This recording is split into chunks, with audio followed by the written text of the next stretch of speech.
There is a very specific, quiet sanctity to a 30-minute break in a retail pharmacy. It is a fragile pocket of peace carved out of pure chaos, guarded fiercely by those who endure the endless rattling of amber vials and the shrill, unending ring of the consultation phone.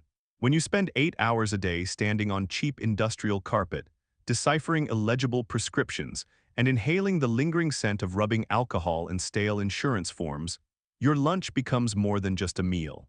It is a lifeline, a meticulously crafted tether to your own sanity. So when someone reaches into the staff refrigerator and severs that tether, it is not merely an inconvenience. It is an act of war. And in the cramped, windowless break room of mainline pharmacy, I was about to deploy a highly unorthodox counteroffensive. The pharmacy was a pressure cooker wrapped in fluorescent lighting. We operated in a perpetual state of triage, a small crew navigating a daily flood of anxious patients and impatient doctors. I survived by shrinking my world down to the details I could control. While the rest of the staff ran on vending machine pretzels and lukewarm coffee, I spent my evenings curating the perfect bento boxes. Lemongrass marinated chicken over glass noodles. Heirloom tomato salads dusted with feta and a balsamic glaze. These meals were my armor against the grinding fatigue of the shift. Then there was Gideon.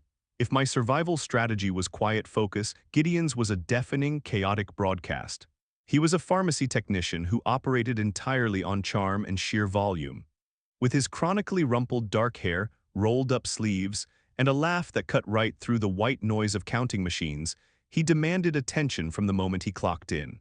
At first, his antics were manageable. A hidden stapler here, a purposefully mislabeled coffee cup there. He thrived on the mild exasperation of the staff, flashing a crooked, dimpled smile that usually dissolved any real irritation. But then he discovered my bento boxes.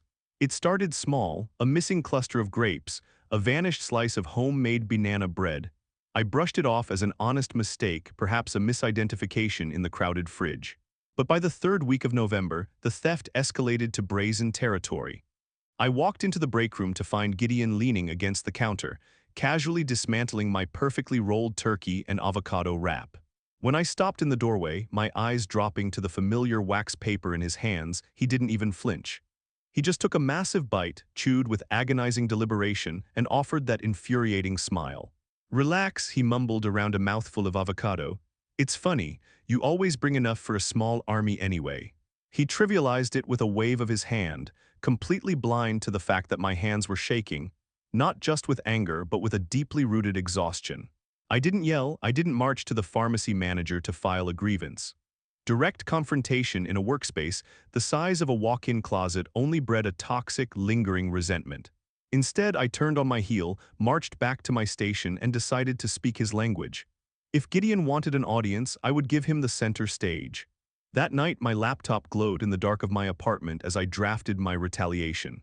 I bypassed HR terminology and went straight for public theatrical humiliation. I designed a document with bold, satirical lettering, framing it with poorly cropped clip art of a raccoon wearing a bandit mask. The title read, "The Official Lunch Thief Scorecard." Beneath it, I created a detailed rubric. I included categories like originality of the heist, sneakiness versus audacity, and quality of post-theft excuse. At the very bottom, I added a brightly colored nomination box for the mainline pharmacy lunch bandit of the week, with Gideon's name already pre-filled in an elegant cursive font. It was indirect, it was undeniably petty, and it was entirely visible. The next morning, I secured my lunch bag inside the fridge. I used heavy-duty packing tape to plaster the scorecard directly onto the front of the insulated fabric, making it impossible to open the bag without physically ripping through the paper. Beside it, I tied a bright red pen to the handle with a piece of twine, a silent invitation for the culprit to grade his own performance. The morning shift dragged by at an agonizing crawl. The pharmacy was a blur of dispensing amoxicillin and arguing with insurance automated systems.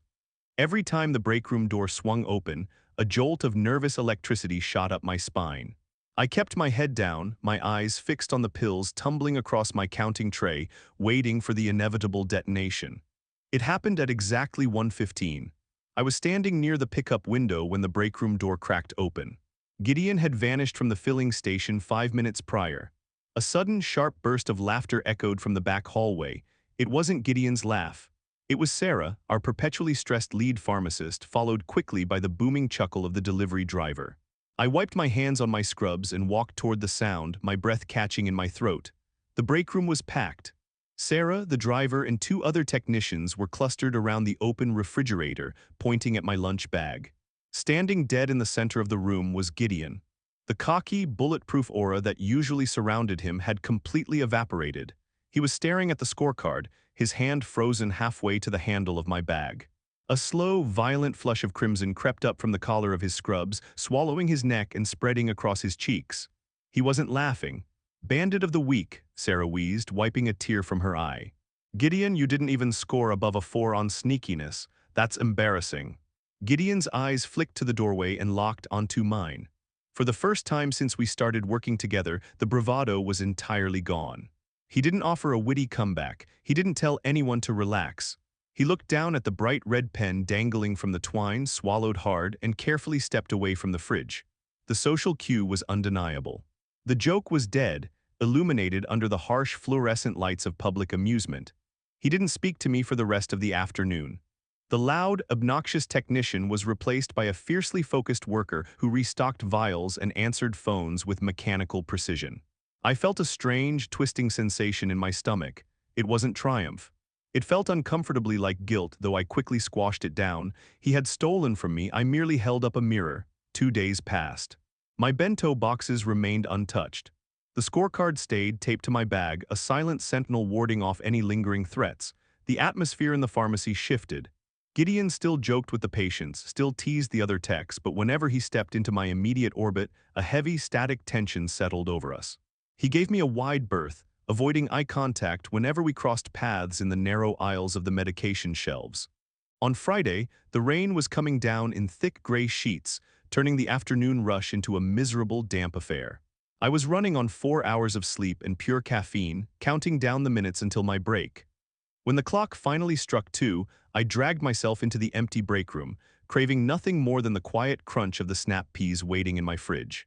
I opened the refrigerator door and stopped. My lunch bag was there untouched, but sitting directly on top of it was a sleek matte pink pastry box. It wasn't from the grocery store.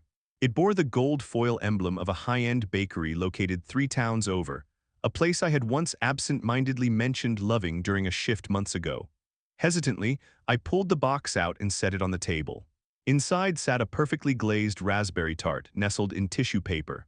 Resting on the rim of the box was a small, torn piece of a prescription label. The handwriting was messy, written in standard pharmacy black ink. A 0 out of 10 for my sneakiness. A 10 out of 10 for your roasted turkey. I'm an idiot, I'm sorry. G***. I stared at the note, the sharp scent of the tart pulling a genuine smile to my lips. Before I could process the gesture, the break room door clicked shut. I turned to find Gideon standing awkwardly by the sink, his hands shoved deep into the pockets of his scrubs. The arrogant swagger was entirely missing.